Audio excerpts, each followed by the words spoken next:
pirata, un 19enne è stato soccorso dal SUEM, portato in ospedale. Ne avrà per 40 giorni le indagini dei carabinieri per risalire all'identità dell'automobilista. Con il monopattino finisce contro il parabrezza di un autobus. Mom, l'incidente intorno all'1 di oggi, il 34enne ferito è stato portato in ospedale. Le sue condizioni non sono gravi, il colpo fortissimo è stato miracolato.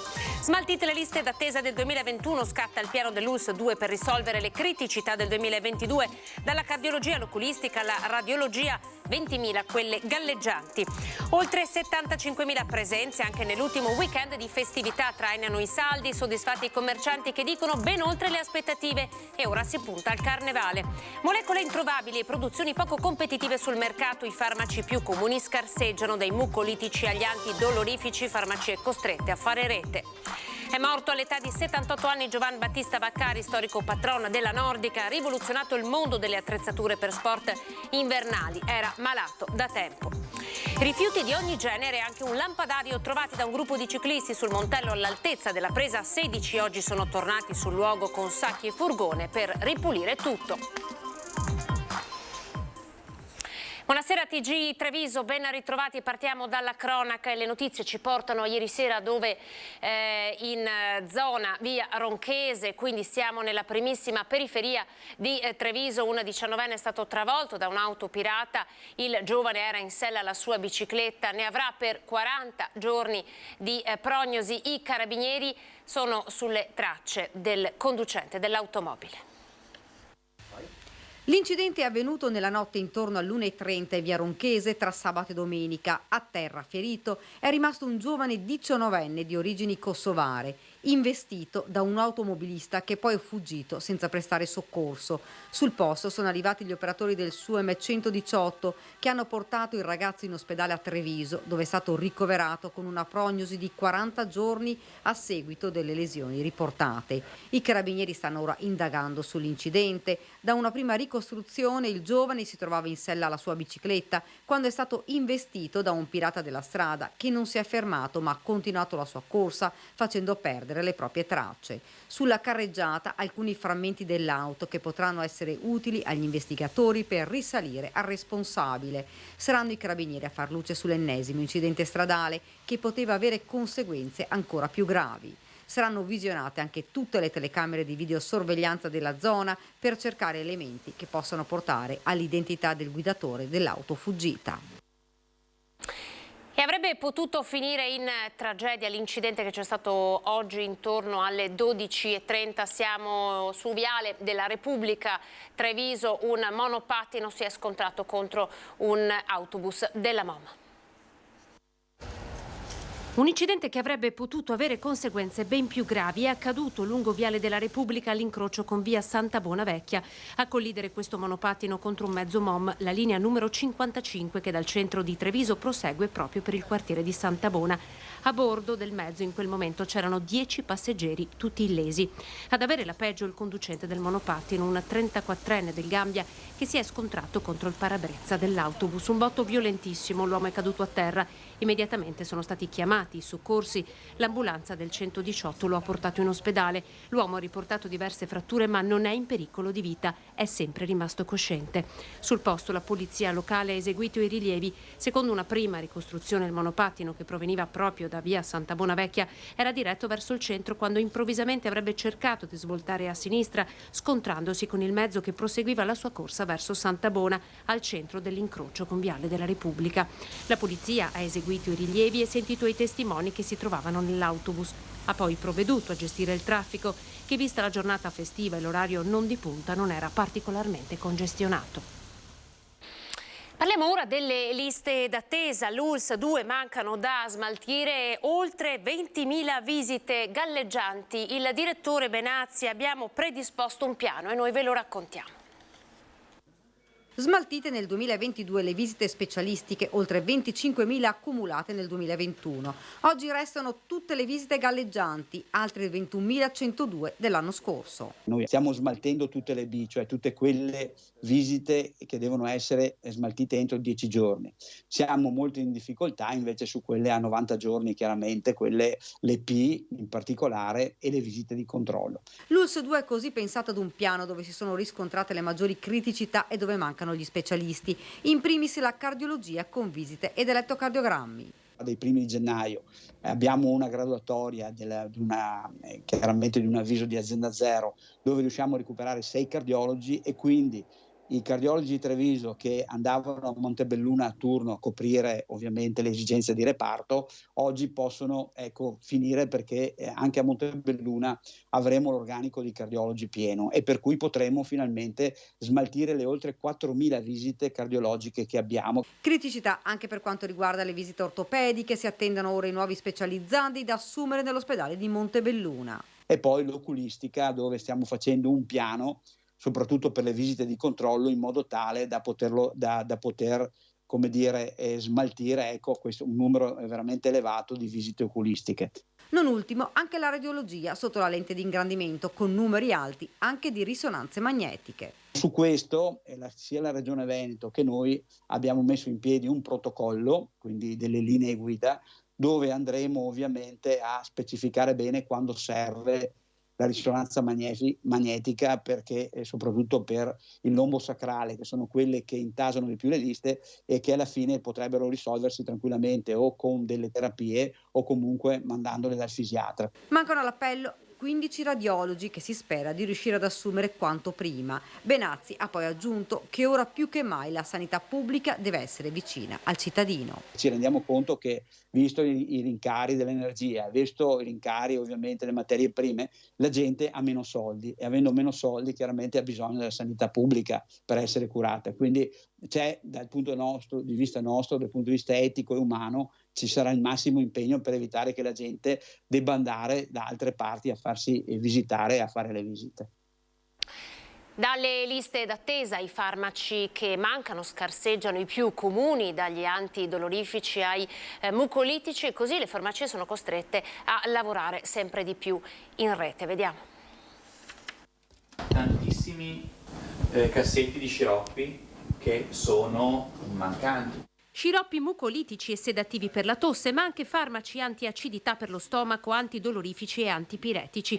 Le scorte sono terminate e i farmaci più comuni sono diventati introvabili, costringendo le farmacie del territorio a fare rete per colmare i gap delle forniture e a prendere ordinazioni al telefono compilando una sorta di lista d'attesa. Non farò dei nomi, ma sono anche molecole molto note di aziende farmaceutiche comunissime, sono mancanti o arrivano goccia a goccia, uno stilicidio.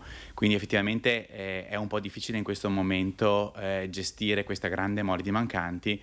Sono diversi i fattori che hanno creato questa situazione, dall'ondata di virosi della stagione all'aumento dei costi che hanno reso meno competitivi la produzione e la vendita dei prodotti più comuni. I costi energetici enormi in questo periodo stanno rendendo purtroppo poco economico produrre alcune molecole che costano poco, ma al di là di questo c'è proprio una carenza reale di materie prime sia di tipo farmaceutico, quindi principi attivi che magari vengono prodotti in stabilimenti nell'est Europa o anche in altre zone del mondo dove in questo momento è difficile approvvigionarsi, e poi per esempio anche l'alluminio. Non solo i farmaci ma anche i blister che sono in alluminio sono diventati costosissimi. Farmacie Unite sta cercando di far sentire la sua voce a Roma per sensibilizzare sul tema della carenza di farmaci. Intanto il consiglio è quello di valutare anche possibili alternative sotto consiglio del farmacista.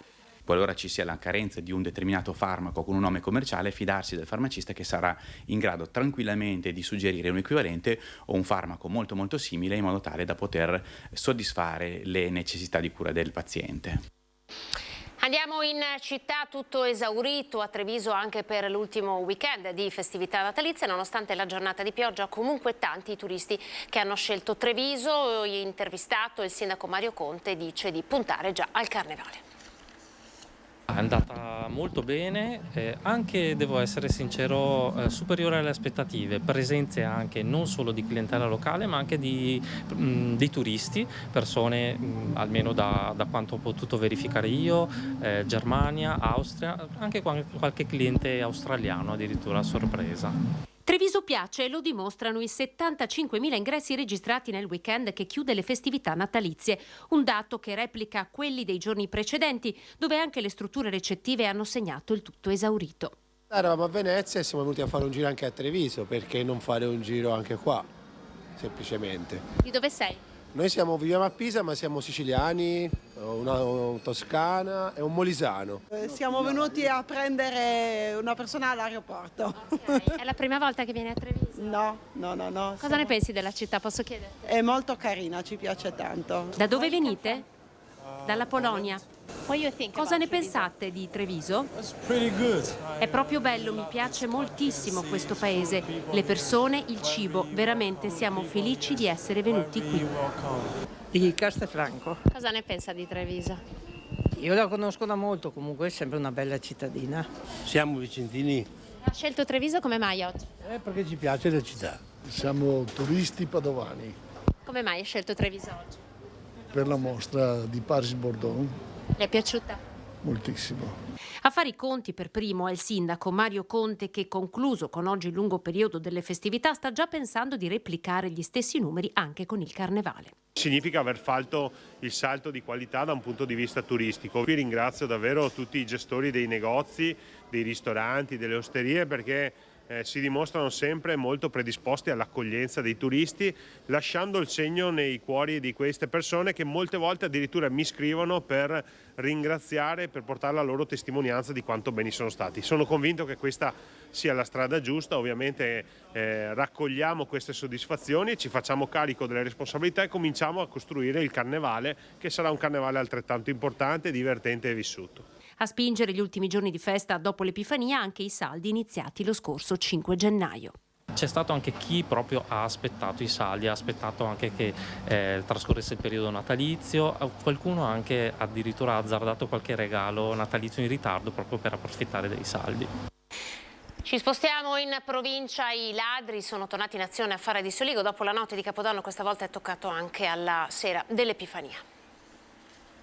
Non c'è pace per gli abitanti di Farra di Soligo dopo il raid a San Silvestro, dove i banditi si sono intrufolati in 6 abitazioni in via San Gallo nella frazione di Col San Martino. In via Prosecco hanno colpito scardinando la cassaforte di un'abitazione. I ladri hanno anche dimenticato sul posto una mannaia. I malviventi nella notte pare abbiano tentato di entrare in altre 2 abitazioni. Il sindaco Mattia Perencin, alla luce dei fatti di Capodanno, aveva chiesto il potenziamento dei controlli organizzati dal comando provinciale dei Carabinieri con diverse pattuglie che ogni sera perlustrano il territorio del quartiere del Piave in modo capillare proprio dalle 17 alle 22. I banditi avrebbero approfittato per colpire la sera dell'Epifania, mentre molti cittadini si erano riuniti intorno ai grandi falò organizzati dalle varie proloche o comitati festeggiamenti della Pedemontana Trevigiana. Poco dopo le 15 in via Cesare Battisti a Vazzola i pompieri sono intervenuti per un principio di incendio all'interno di un centro estetico leggermente intossicata. La proprietaria a segnalare il fumo alla sala operativa del 115, vicini di casa che hanno visto fuoriuscire il fumo dal locale al piano terra di un piccolo stabile che è stato subito evacuato. Sul posto i pompieri arrivati da Conegliano con 2 automezzi. Il rilascio dei 2 ladri sorpresi a rubare in un hotel a Jesolo e rimessi in libertà per effetto della riforma Cartabia sta scatenando il ciclone di polemiche. Parlano i sindaci della Marca. Da Paolo a Roma al sindaco Alberto Cappelletto.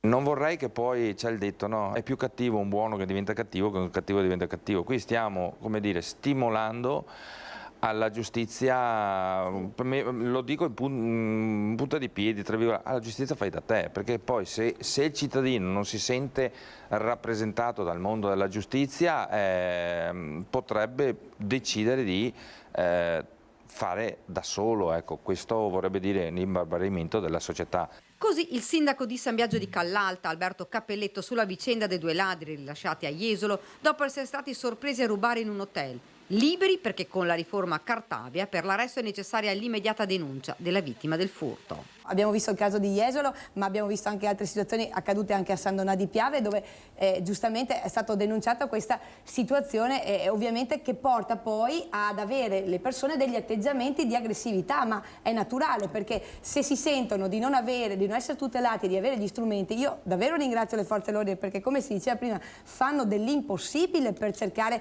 di dare delle risposte, lavorano a braccetto con le nostre polizie locali e per fortuna che c'è questo tipo di intervento, ma vanno dati loro degli strumenti anche per poter agire con tranquillità.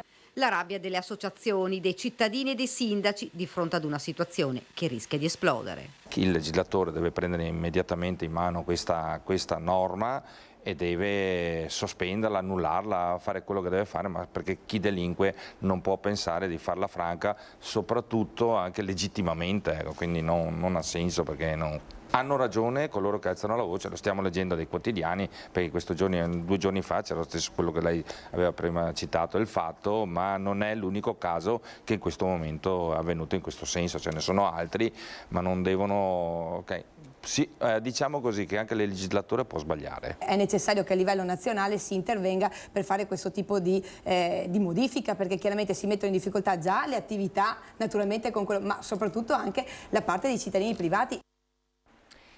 Morto a soli 41 anni a causa di un infarto, la vittima si chiamava Marco Ronchese, aveva cenato con il fratello gemello che poi era partito per Milano a trovarlo esanime a letto il papà Gianfranco, che sabato mattina si era insospettito non vedendolo alzato col trascorrere delle ore. Marco non aveva mai avuto problemi di salute, lavorava da 18 anni alla Permastilisa di Vittorio Veneto, si era laureato in ingegneria gestionale presso l'Università di Trieste. I momenti liberi dal lavoro li trascorreva in famiglia o con gli amici del calcio.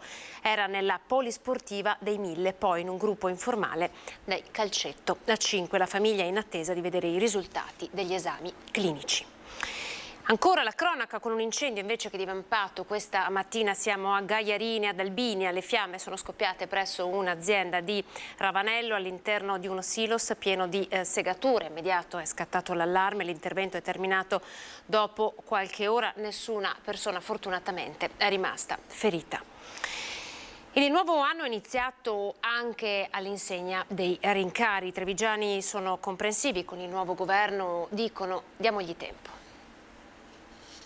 Anno nuovo, cominciato l'insegna dei rincari, aumenta il gas, aumenta la benzina, un po' tutto. Secondo lei questo governo qua poteva fare meglio? Tutti potevano fare meglio. Fino adesso non è che proprio... Non so se questa può fare miracoli, ma... Come tutti gli altri governi. Quindi fa quello che può. Per me è abbastanza no. Ci vuole tempo.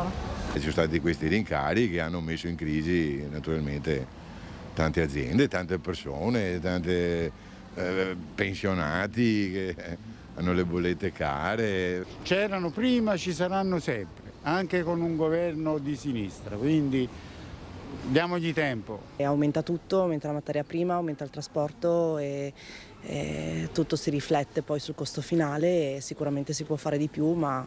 L'importante è che il mondo del lavoro riprenda a dare lavoro, quindi poi gli stipendi si adegueranno.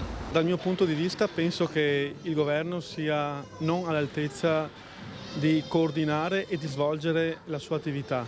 Che io vedo che hanno una direttiva dritta e non si spostano da quella direttiva per nessun motivo. Rasenta l'ideologia questa cosa qua. Posso solo sperare che cambi meglio. Probabilmente sono stati obbligati a fare questa scelta. I soldi che avevano a disposizione erano quelli e si sono concentrati in altre priorità. Secondo me non aveva grandi possibilità. Quello che ha potuto fare con le poche risorse che ha a disposizione secondo me è stato fatto. Poi vediamo, avremo tempo di giudicare. Diciamo che da pochino che è messo lì, quindi diamogli un po' di fiducia, ok? Anche noi al loro posto non sapremo come fare, è molto difficile, il giorno d'oggi. Sul Montello ora per raccontarvi di una vera e propria discarica a cielo aperto che è stata ripulita oggi da un gruppo di ciclisti. No dai ragazzi, guarda che roba, guarda che... Dai che tiriamo su! Che disastro! Dai, tiriamo su, dai!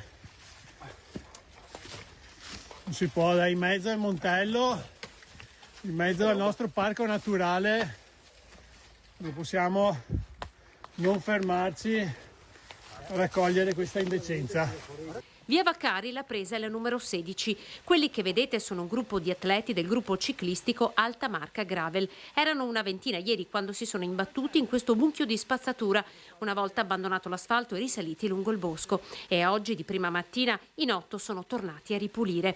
Al loro seguito un furgone su cui hanno caricato i grossi sacchi neri riempiti, iniziando a fare già una prima raccolta differenziata.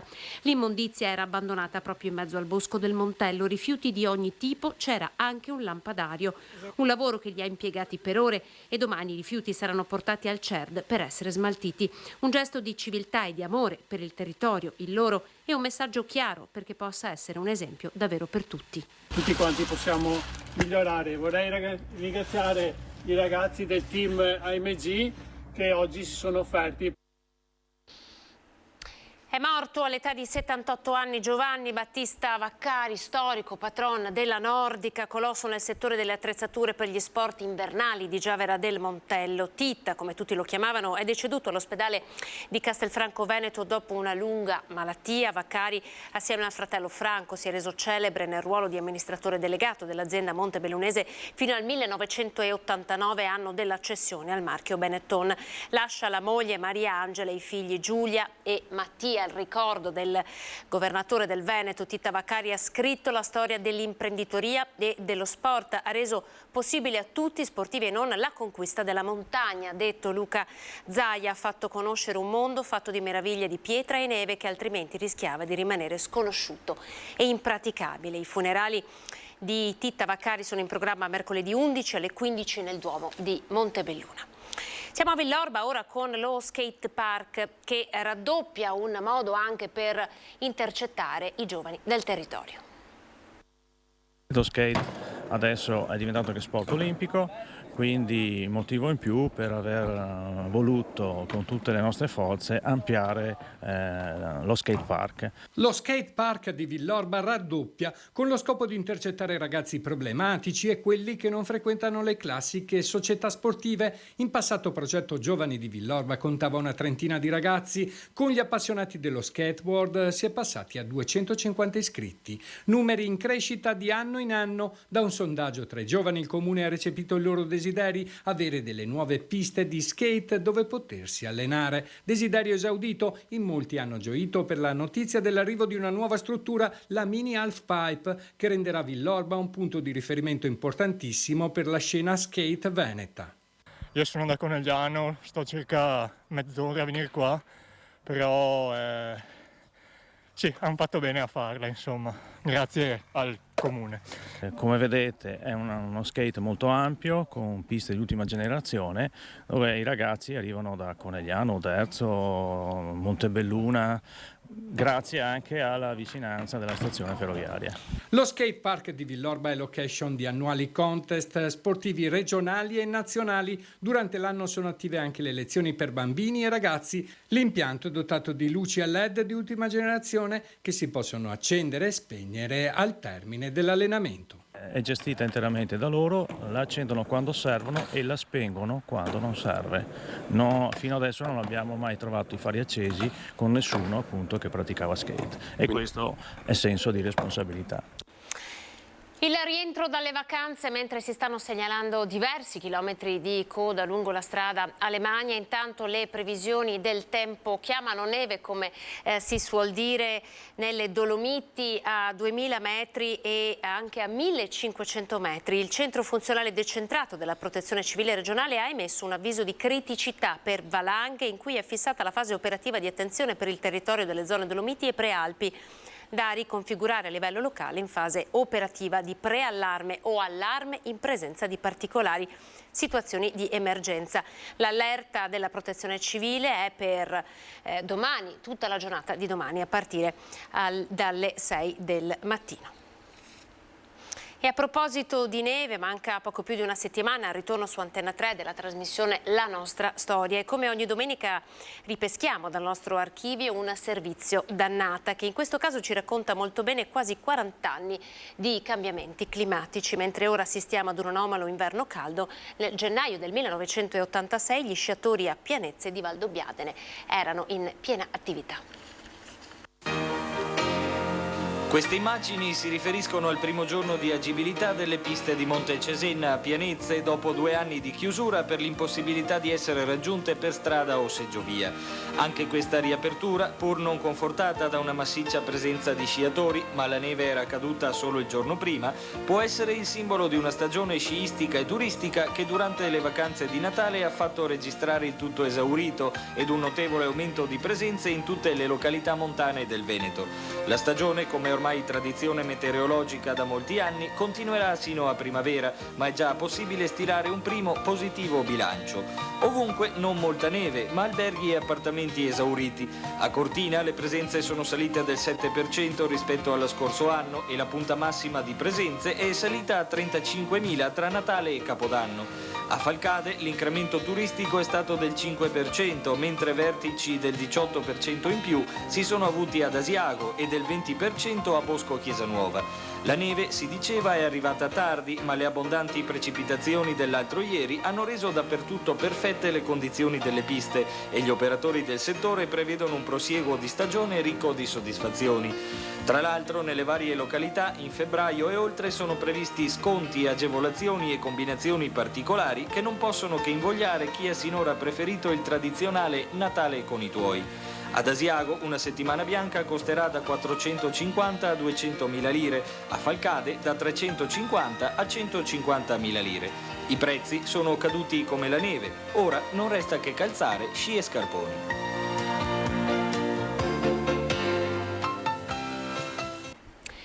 Anche per il 2022, come già a partire dal 2015, assegniamo il premio Media Nord-Est con i Veneti schiacciati dalla crisi, il premio Stella di Natale. Vediamo allora quest'anno a chi è andato il premio.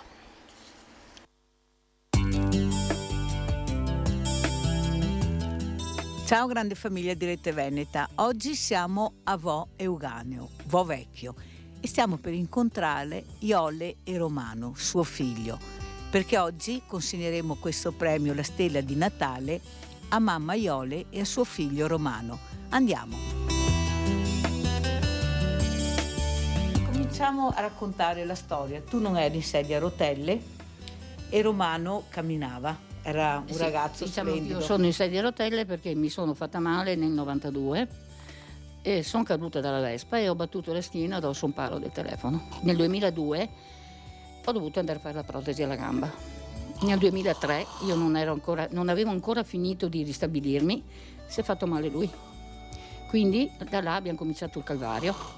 Cosa è successo? Ha avuto un incidente, non si capisce come e non si sa come, da solo, l'hanno trovato da solo, in macchina a Villa di Teolo, addosso a una pianta. Sono 20 anni che qua ci sarà un motivo. Qual è l'appello che vorresti fare? Cos'è che ti fa più male? Beh, intanto una cosa che non mi piace da sempre e le signore che lavorano da me lo sanno. Non voglio sentire nessuno che dica poverino Romano. Queste stanze dove siamo oggi sono della curia, perciò...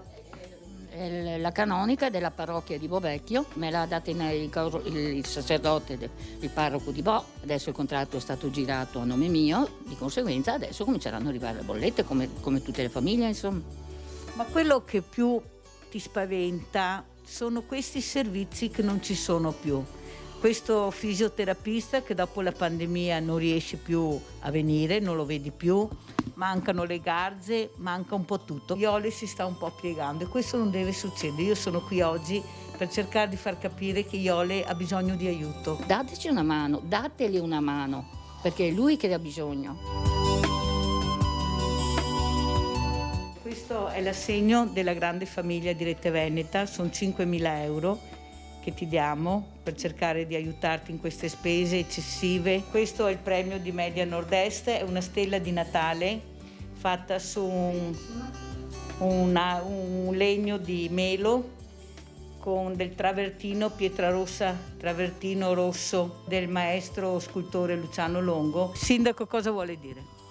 Niente, volevo dire che siamo molto soddisfatti della sistemazione che è stata trovata per Romano, per questa mamma che si è impegnata moltissimo. Vi assicuro che questa amministrazione ha sempre fatto il massimo per le proprie possibilità per questa famiglia e siamo attivati per farci garanti per la signora Iole per questo affitto. Ringrazio la famiglia di Rete Veneta Nord-Est e non ho parole per quello che sta facendo, perché non mi aspettavo niente di simile, assolutamente niente. Mi viene da piangere.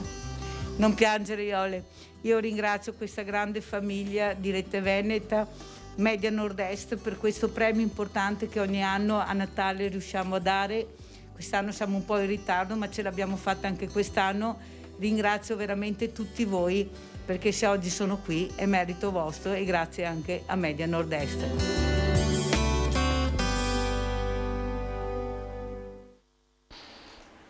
Siamo all'ultima puntata della rubrica Il tuo presepe, vi ringraziamo per averci inviato così numerosi tutti i vostri video. Allora vediamo insieme le creazioni della famiglia Catapan di Quarto d'Altino, la famiglia Zoggia di Trebaseleghe, Fausto Pozzobon di Vedelago, Giuseppe Amadio di Giavra del Montello e Zeu di Bet di Gagliarine.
Con queste belle immagini terminiamo, siamo alle previsioni del tempo, grazie per averci seguito e ancora una buona domenica a tutti voi. Arrivederci.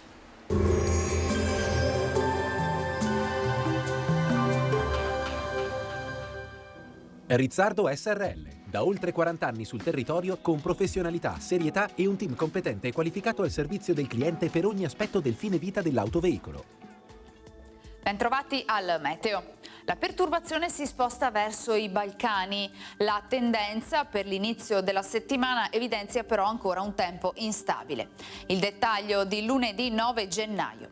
Sul Veneto ci attende una giornata alquanto variabile, vedete. Saranno possibili piogge sparse e frequenti, via via in cessazione poi entro la serata. Temperature piuttosto miti, minime tra 1 e 3 gradi, massime sugli 8-11 gradi. Spostiamoci ora sul Friuli Venezia Giulia. Anche qui cielo coperto ovunque con precipitazioni che a tratti saranno anche moderate. Anche in questo caso miglioramento in serata. Temperature minime tra 3 e 6 gradi, massime sui 10-12 gradi. Infine diamo uno sguardo al Trentino Alto Adige, anche qui avremo molte nubi con qualche rovescio e neve oltre i 700 metri, specie sui confini alpini. Temperature minime intorno a 1-2 gradi, massime sui 10 gradi all'incirca. Dal meteo di Antenna 3 è tutto, arrivederci al prossimo aggiornamento.